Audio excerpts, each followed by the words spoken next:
Depuis les débuts de l'agriculture, les céréales que l'on cultive sont des plantes annuelles. Mais s'il existait des céréales vivaces, c'est justement ce que certains sont en train de développer dans les plaines des États-Unis et du Canada.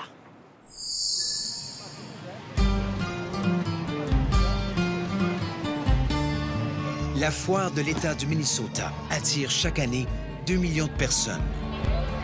À l'été 2018, un mets en particulier fait fureur. Un sandwich BLT sur du pain de Kernza, une céréale peu connue. Or, cet aliment pourrait, à lui seul, transformer le monde de l'agriculture. Le Kernza est produit sur quelques hectares dans le nord de l'État, comme ici, sur la ferme de Richard Magnuson.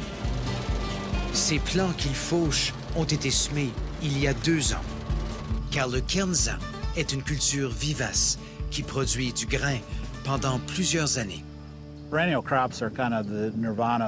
culture des vivaces est le nirvana de l'agriculture.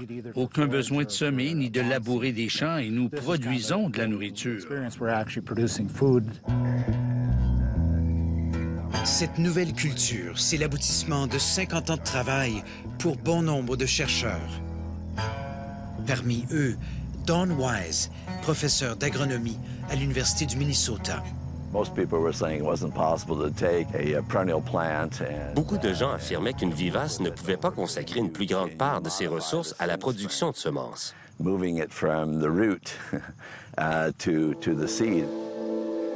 Depuis des millénaires, la culture de céréales se fait à partir de plantes annuelles, sélectionnées pour produire une seule récolte. Chaque année, le cycle recommence avec de nouvelles semences.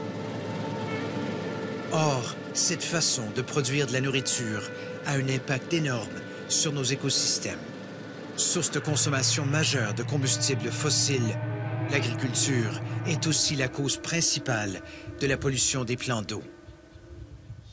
Dans les années 80, des chercheurs de Pennsylvanie répertorient une centaine de plantes vivaces qui pourraient se prêter à la production de céréales à grande échelle. Une plante se démarque, l'agroupir intermédiaire, introduite sur le continent comme culture de fourrage. L'agroupir intermédiaire a été choisi pour la grosseur de sa graine et sa résistance aux rigueurs de l'hiver. En plus, le grain a bon goût. Le grain a une forte teneur en protéines, en calcium et en oméga 3. En plus, la plante est excellente pour la santé des sols. Alors que les racines d'une plante annuelle comme le blé ne pénètrent qu'environ 1 mètre dans le sol, l'agroupir a un réseau complexe de racines qui peut atteindre 5 mètres de profondeur. Cela aide à prévenir l'érosion du sol et à réduire la pollution de la nappe phréatique. Non seulement la plante utilise moins d'azote, mais en plus, le système racinaire l'absorbe presque entièrement. Pendant une dizaine d'années, les chercheurs croisent des milliers de spécimens d'agroupir pour obtenir les qualités désirées: taille des grains, solidité de la tige, force des racines. Peut-on garder des racines fortes pour assurer la pérennité de la plante tout en augmentant la taille de la graine?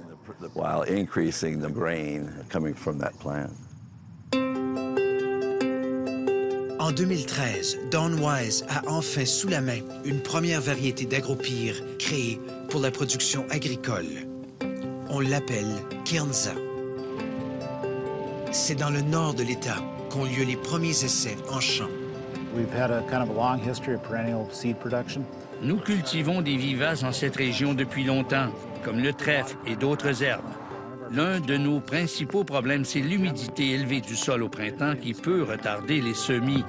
Avec les vivaces, ce risque est plus faible puisqu'elles sont déjà dans le sol. À l'automne 2014, il sème un premier champ de Kernza sans trop savoir à quoi s'attendre. Entre-temps, à l'Université du Manitoba, Doug Catani veut créer une variété de Kernza bien adaptée au climat canadien. L'agropyre intermédiaire est utilisé comme fourrage depuis des années. Même si certaines variétés résistent à nos hivers, on se demande si elles sont capables de produire du grain de façon constante. En cours de route, son travail de sélection est facilité par la météo. Cette série d'événements nous a fait perdre 60 de nos plants. Par contre, nous savons que ceux qui ont résisté sont adaptés à notre printemps.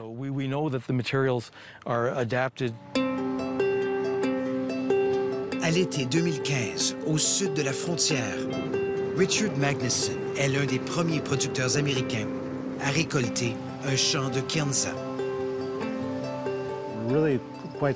J'ai été surpris de l'avoir s'enraciner aussi rapidement et pousser avec une telle vigueur. Nous avons une très bonne récolte dès la première année.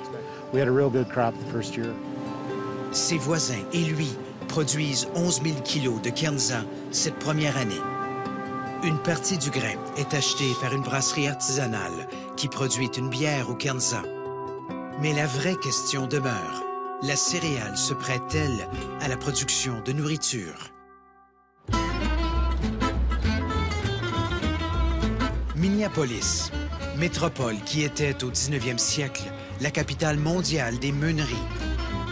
Dans cette boulangerie artisanale, Steve Horton est l'un des premiers à créer, avec du grain qu'il obtient des fermiers du nord de l'État, une farine de Kernza. L'arôme est fabuleux, terreux avec des notes de noix, mais la farine ne ressemble pas du tout à ce que les consommateurs connaissent. Voici de la farine de blé roux de printemps que l'on utilise pour certains de nos pains.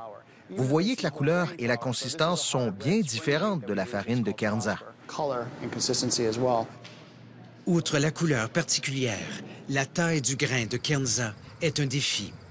Il est 5 fois plus petit que celui du blé. Ce n'est pas idéal pour faire du pain. On utilise donc un mélange de farine conventionnelle à environ 85 avec 15 ou 20 de farine de grain entier de Kernza. Malgré cela, l'aliment suscite beaucoup d'intérêt. Au Birchwood Café, le chef Daniel Schmidt concocte différents mets avec du Kernza. Je l'intègre dans le pain, les craquelins, les tortillas, les pâtisseries, même les crêpes. Ce n'est pas tant le goût du Kernza que la philosophie derrière cette céréale qui me motive. Et ses clients l'apprécient. Les ventes de produits faits avec la céréale ne font qu'augmenter.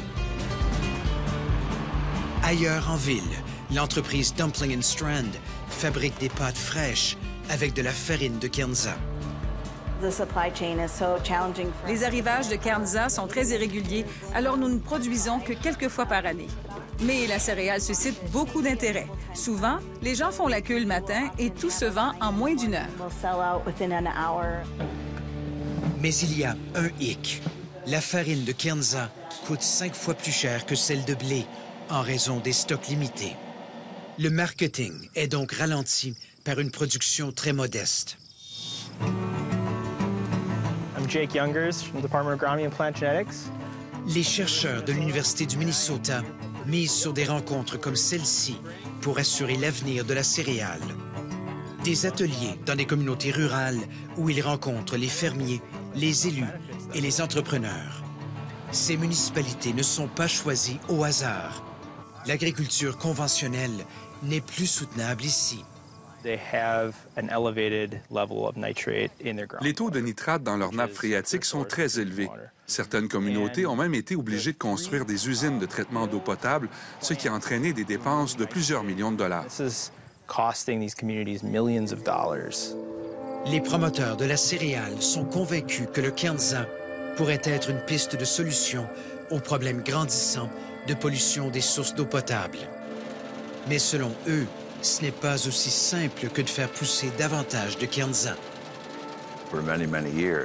Pendant longtemps, on a développé des nouvelles cultures à la va-vite, ce qui n'a jamais rien donné. Il faut s'assurer que toutes les étapes de production soient en place. Le séchage, le décortiquage et l'entreposage du grain, mais aussi les contrats avec d'éventuels clients.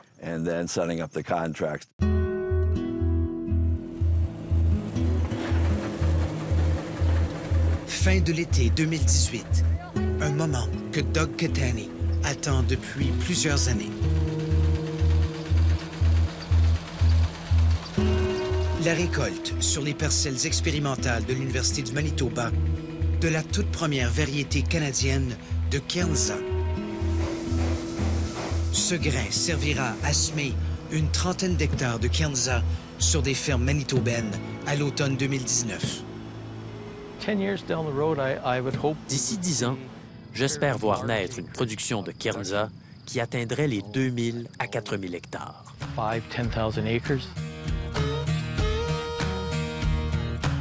Au Canada, comme aux États-Unis, le travail génétique se poursuivra pour améliorer la culture de la céréale. Car malgré les succès des dernières années, les champs de Kernza produisent à l'heure actuelle 3 fois moins que le blé. Si une plante vivace souhaite un jour détrôner les géants de l'agriculture conventionnelle, il faudra d'abord qu'elle fasse ses preuves auprès de ceux qui la cultiveront. Il faut une certaine productivité car les gens cherchent la rentabilité. There's got to be some sort of economic payback.